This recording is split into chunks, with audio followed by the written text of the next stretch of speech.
What's going on YouTube? What's going on YouTube? So we back. This is SCL0320. This is Melvin at CinnaGaming. And part of JVS, you know what I'm saying? Melvin just shot out some awesome reviews on Spider-Gwen and the Edge of Spider-Verse issue #2, right? Yes. So definitely go and check those out, previous games, and then definitely go and check out his channel, CinnaGaming. That's the name of your channel. And definitely go check out some of his in-depth reviews. But yeah, we're just kind of just chilling right here now. We got a freaking green screen in the background, so we were like, we should talk about some games.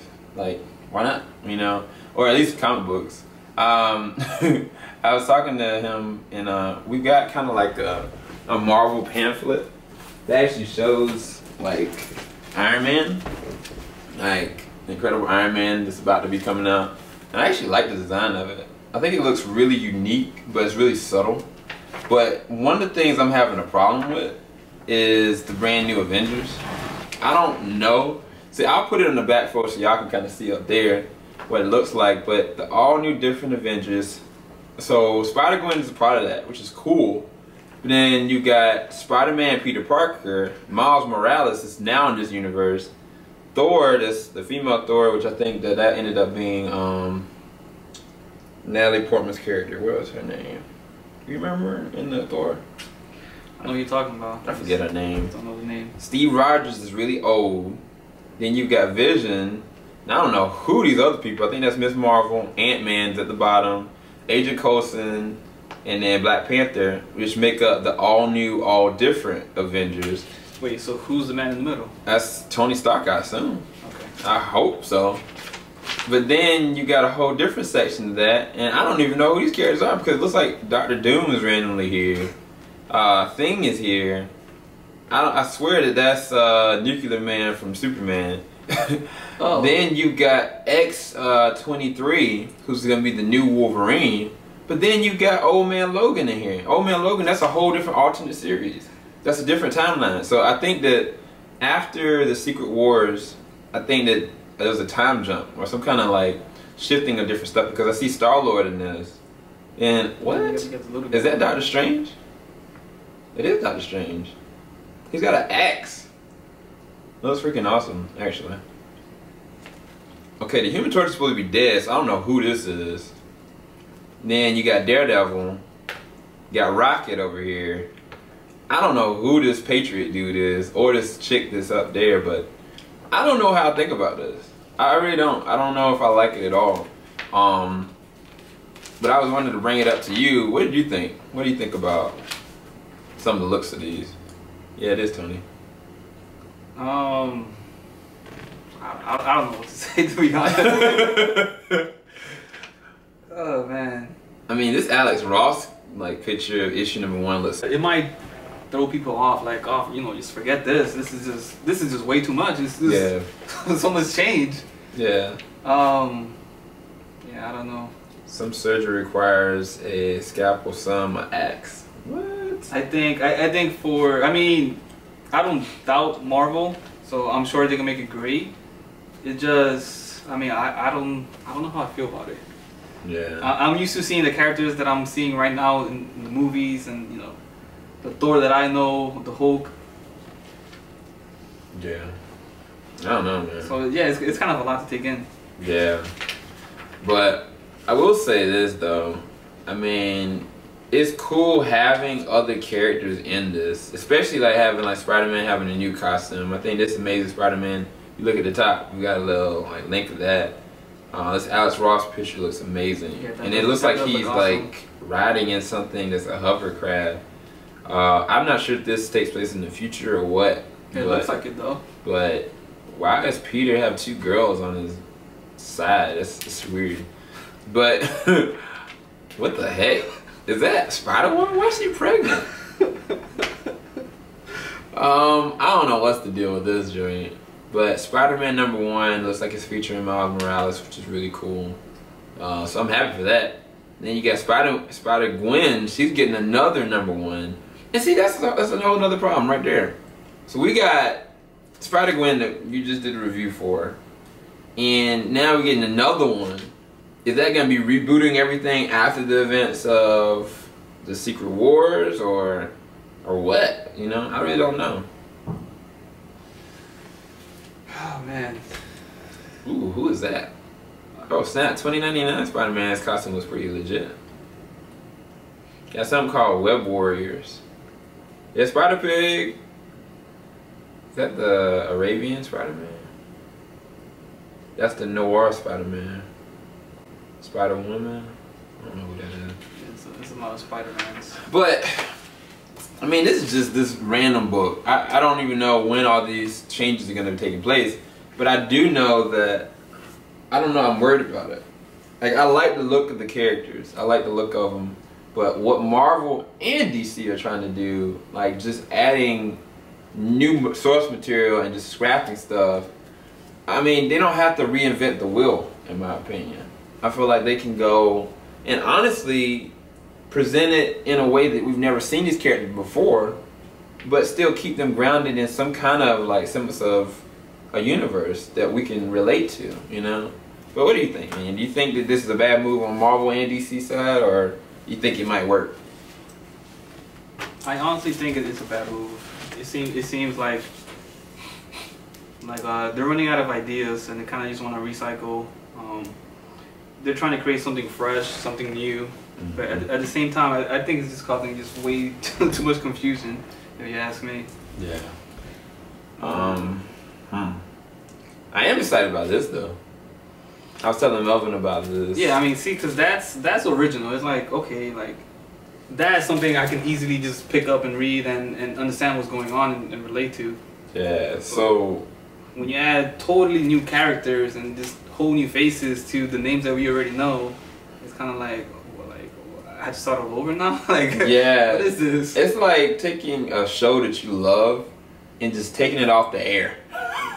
Whoa. And then putting something brand new that's kind of like that. Whoa. And then having the characters featured in it. Well, or like you said, taking a show, not taking it off the air, but replacing the entire staff and saying, "Oh, this is the same show, but yeah, you have to learn all these new characters now."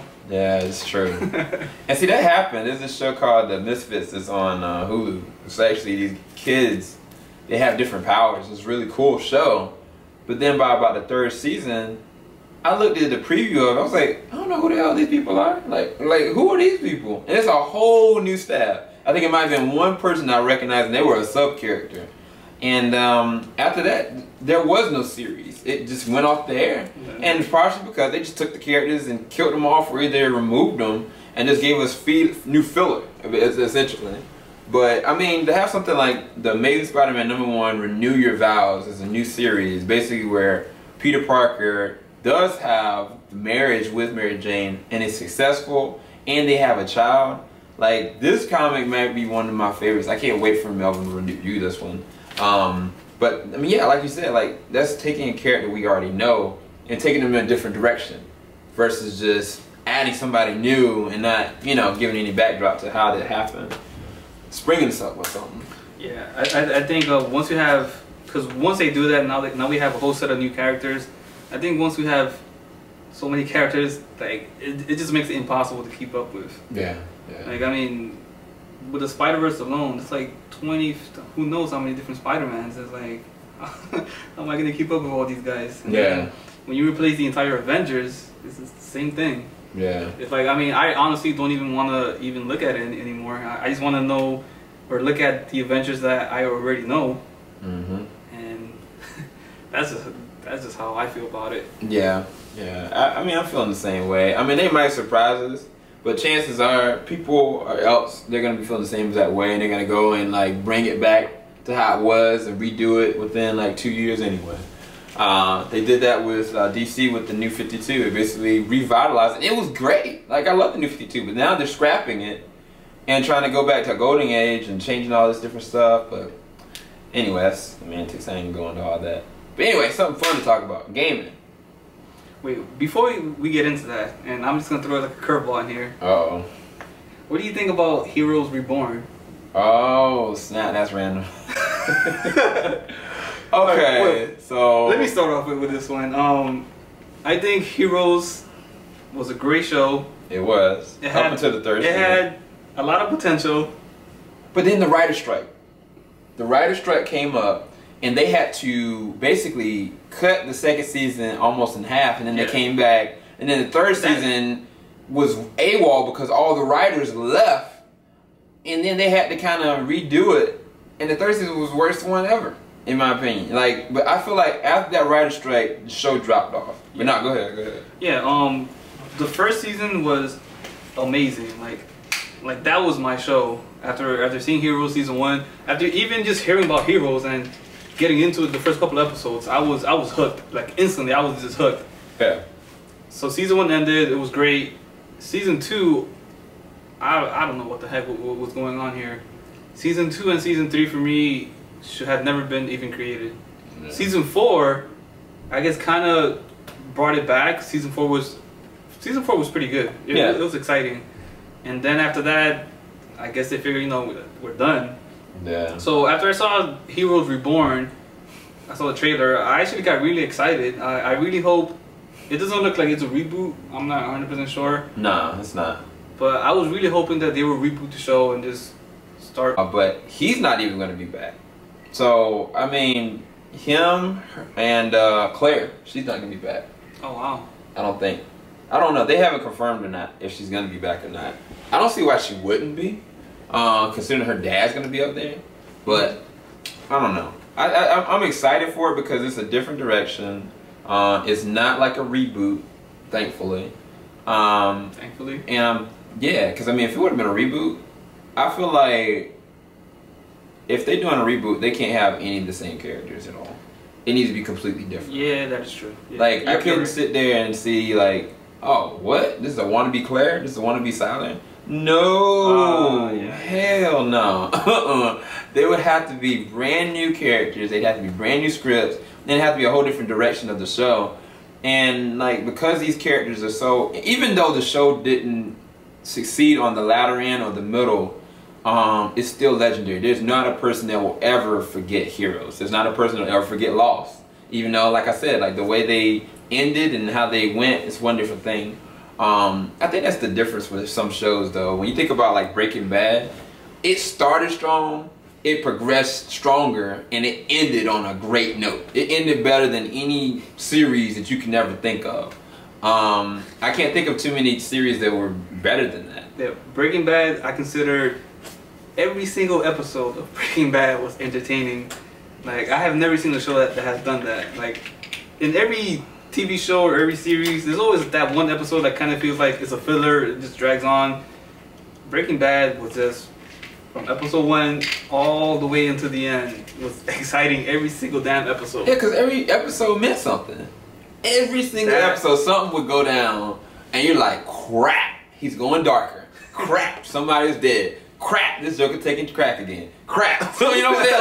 Like that's what's be going down. Like, I mean, real talk, like, part of the reason why I have not done any reviews on Breaking Bad is because I would be ranting and talking for hours per episode. Like, I know it would. It's better for me to go and just do a review on per season what I thought about it. But to do that, man, I'll be talking for days. I mean, I really would, because it's just so much that goes down. But what was it, last night when we were doing an open discussion on the San Diego Comic-Con, there was a guy, a user, he was like, say my name. And I looked at his name, it was Walter White. I was like, Walter White? He was like, you daggone right. I was like, oh! But now, all seriousness, man, like, I will never forget that name. And that is where, like I said, going between looking at Heroes, even though they're totally different subject matters, the success of a show can be the same of totally different genres and subject matters. How they end and how they finish are everything. And like, Heroes just didn't finish on that way, but that didn't mean that the semblances of the characters didn't make them any more or less legendary. They are. Like, I'll never forget the characters. But we'll see what the new one's gonna do. I'm intrigued. I really am intrigued. But yeah, how do we go from there to Breaking Bad? Seems like we're passionate about Breaking Bad. Cause you're talking about epic TV shows. Oh shoot! If you're gonna go TV shows, what do you think about Arrow and the Flash this year? Alright, I'll be honest. Arrow was great, but Flash was better. Yeah, Flash was a lot better. And the Arrow, I mean, even though I feel like most episodes were pretty good, it wasn't as exciting. I felt, you know, the Arrow's just a regular human. He's not Batman. Yeah. It reached like its peak potential. Like yeah, I felt like it was at its peak, and it wasn't as exciting for me as the Flash. I mean, the Flash, he's a superhero. He has superpowers, so that makes the character just way more exciting than the Arrow. Yeah. So I mean, it's nothing against Arrow. I just thought it was a good show, but Flash is better. Flash is way more exciting. I mean, the supersonic punch, like, I will never forget that episode. Yeah, I mean, I think the funny thing is, like, the characters are really well done as well. Like, I mean, when you think about, like, just Cisco is a geek.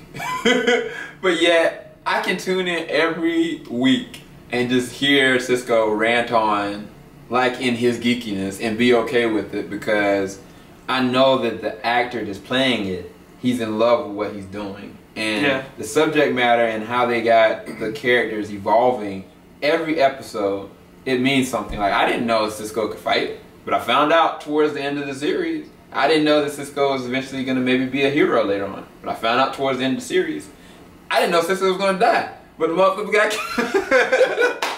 But I'm saying, like, I mean, like, you take a character that, I mean, it's just kind of like random and whatever, and you bring it to light, and that in and of itself makes for a great show, especially having somebody be in the front runner like the Flash. And Grant Gustin, he does a great Flash, regardless of his build or whatever. He's a young Flash, and he's doing a great job.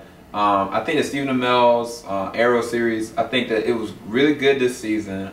I think where they really fell off was trying to make Felicity, using her like a tool to promote, in my opinion, Ray Palmer, and to have her just be so whiny and disjointed when that's not how Felicity's character is at all. She doesn't cry like that. I mean, she cries it's because something terrible just happened. It's not to like, oh, well, don't do this because I'm crying. Don't do this because of that. Don't do this because I love you. Don't do this because I don't love you. Like, they really, in my opinion, missed the opportunity of showing what it would really be like if she chose to let her heart be open to Oliver. Not just that, even in the first and second season, I felt like their relationship, that he already had an unspoken love for her, as well as her. It didn't have to be spoken. It didn't have to be like brought up in all dramatic form like it is, and then end on a really good note.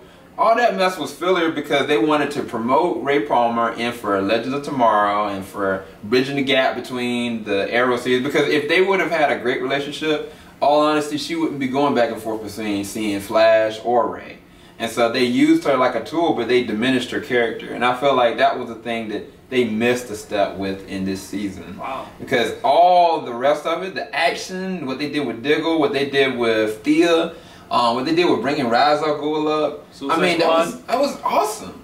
But then, because of Suicide Squad leaving, and because of Deathstroke leaving, because in Suicide Squad, the movie, Warner Brothers is taking the rights away from the TV show because they don't want to have two different simultaneous Suicide Squads or Deathstrokes at the same time. So they basically kind of killed off the Suicide Squad and Arrow, and at the same time they took Deathstroke out of the game because they wanted to use him in the movie universe. And that's a whole different thing, because that's DC being retarded. Because Marvel, they are bridging the gap between all their things, everything, even the freaking cartoons line up with the freaking movies. But yet DC, they want to be so different. They're going to take their movie universe and their TV universe, and they want to say they want to make them different, but they won't let you use both the characters at the same exact time and have them have their own story arcs because you don't want to confuse people, but yet you don't want to tie them in together. That's stupid.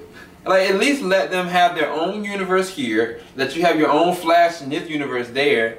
But, I mean, I could go on for days talking about that. Damn, it sounds like you were getting emotional. I am getting emotional. I am getting emotional. You see me with this one flipping Superman shirt. I got a Green Lantern cosplay costume in there. I got a freaking Batman motherfucking shirt up in that beach. I don't even know how many things I got about the Flash. I mean, that's not to say I'm not a Marvel fan, but yeah, I am emotional. They better not F up Suicide Squad or Batman, man, which I think is impossible at this point because the trailers look amazing. I'll say that. But yeah, I got a little emotional. Yeah, sorry. But I mean, that was a great point about Felicity's character that you mentioned there. I really, even though I saw like all the episodes, I really didn't think about it that way. And now that you pointed that out, yeah, that was like dead on right there. Yeah, man. That's because me and Joe, we were kind of looking at the series, and Joe hadn't looked at the first or second series, but he had seen like about like a couple of the first episodes, and he was like, "Oh, Felicity, she's fine. Oh, okay, she's back, the hacker girl." But then she was getting all emotional and crap, and it was like, "What's this unnecessary bull crap?" You know? And I was like, there must be a reason why they're doing that. And the funny thing is that Felicity Smoke, the character, the girl that plays Felicity, she was at San Diego Comic-Con. She was saying that she hopes the next season the writers don't make her character as emotional. Wow. Because that's not who Felicity is as a character. And I was thinking to myself, I was like, if the actor says it, wow, then of course they used it. Like, I was like, she don't even like it. And so I think that says something that the writers need to see. But one of the things I will say that I've heard is that he's officially getting the name Green Arrow, finally.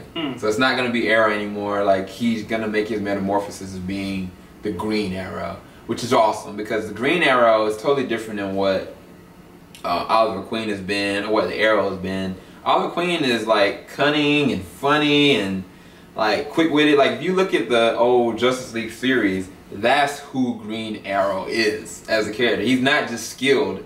Like, he's a charmer, like he's funny, and he's random. He's not serious all the time. He's not trying to be Batman. He's not trying to be this or that. He's trying to be what the merger of the Arrow and Oliver Queen is supposed to be.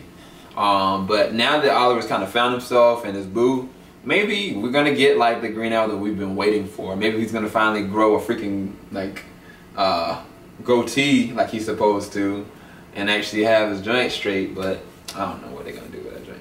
But anyway, I digress. We didn't even get the game in. How did we get to this point? How do we start bringing up Flash or Arrow? That's just what happens, man. So you go in there expecting to talk about one thing and you go totally different direction. So I guess we're gonna call the title of this just the rant. This is the rant on everything. This is late, everybody.